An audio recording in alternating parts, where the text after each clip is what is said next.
In keeping with our reading of Peace and Change, Possibilities of Change, I'd like to thank the Bass Bus for coming down today and sharing this space with us. I think the Bass Bus is truly poetic. And it's poetic on the outside, and if you have an opportunity, just step inside, and you'll find yourself inspired to drum or write or get into your own creative space. So step inside the space. And next up, Weyman, do you feel the vibe? Let's hear it for Weyman Chan. This is from his new book, I think. Yeah. How very exciting. I'm very happy. Thank you. Hi, everybody. Thanks for this wonderful opportunity to celebrate peace. And the poem I'm going to read actually is kind of like wanting to take a lighter side on religion. I hope it works. Patternicity of Yowling Cats. First, I saw the Blessed Virgin's buns on a crumpet thinly spread with Marmite.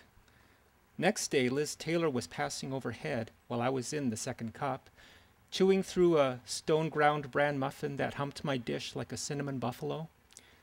I'm Walking on Sunshine was blaring on the radio, and I knew that Liz Taylor was finally dead, while the tomcat's barbed meat was busier than my uncle's blind pocket knife, whittling through days of espresso or decaf. While I've walked the avenue's coals thinking about heroic advantage, the itch and the scratch of it, I touched the birth mole on my face and it became mercurial butter, which the real celluloid Marilyn might have concealed, but now I think the real Norma Mays and Norma Jeans of the world really don't like wearing fake ones and slinking and slunkering them down flights of stairs for the endless party flotation effect, whose heroic advantage catches the wind of a blouseless evening, perhaps while gringo fingers fan it to the Lord, whose shortbread tastes just like anybody's grandma's. I like the Lord. I think he really does smell like anybody's grandma, pontificating and fabulous, which could be his way in as he stands at your door with cookies and doom and knocks. I think he wants to meet me in a bar, looking like Krusty the Clown, channeling De Niro's serious analysis that's all liquid cat with hyacinth to mother. I want him to comment on the Sistine nudes tumbling endlessly in my tea leaves. I want him to tell me how contemplating opposites can make pure dirty, while domestic Sisyphi roll their own. There's heat embedded on surveyor's maps, an ideal logic to differ with.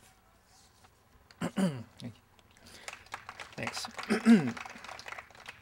Okay, and this poem is an address to a sofa, because I think we all need to, the whole world needs to relax a little, called Sofa. Enter the room. Here she is. My sofa's restorative is resting, horizontal with the window blind and heat register. Sit down. Let her weigh you down with divers causes. The sun's rife with accoutrements of past campaigns, splendidly repressed. The tiptoe sufficient antimacassars. One more reason to stay indoors, noble one. Listen. Her cushions are so tyrannically quiet, one could sit and say nothing, as a barracuda behind glass has no roving net to leap through, or the singular mad eye that tries to get behind its own shadow. Though clouds hum and don't weep for nothing, neither does the sofa, who respects Sun Tzu's advice that no country has ever profited from protracted warfare. Her tight buttons stick to aesthetic pronouncements.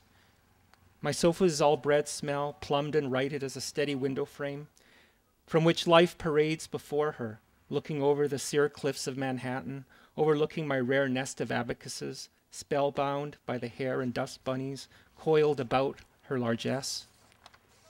My sofa is one lazy wonder. I let me be swallowed by her belly lint. My sofa is a language whose system of domains helps signify comprehension. While I go to the bathroom, my sofa fast forwards and rewinds perception to buck up the constellations, the superfluous oracles, whom I keep wanting to role play in Second Life. So please, sit down, relax, let the beer flow. Allow figurative fingers to do their thing. Believe me, this siren knows no ottoman. Her gossamer is the safest place you'll be among the hey-yous of rote and sleep. Thank you.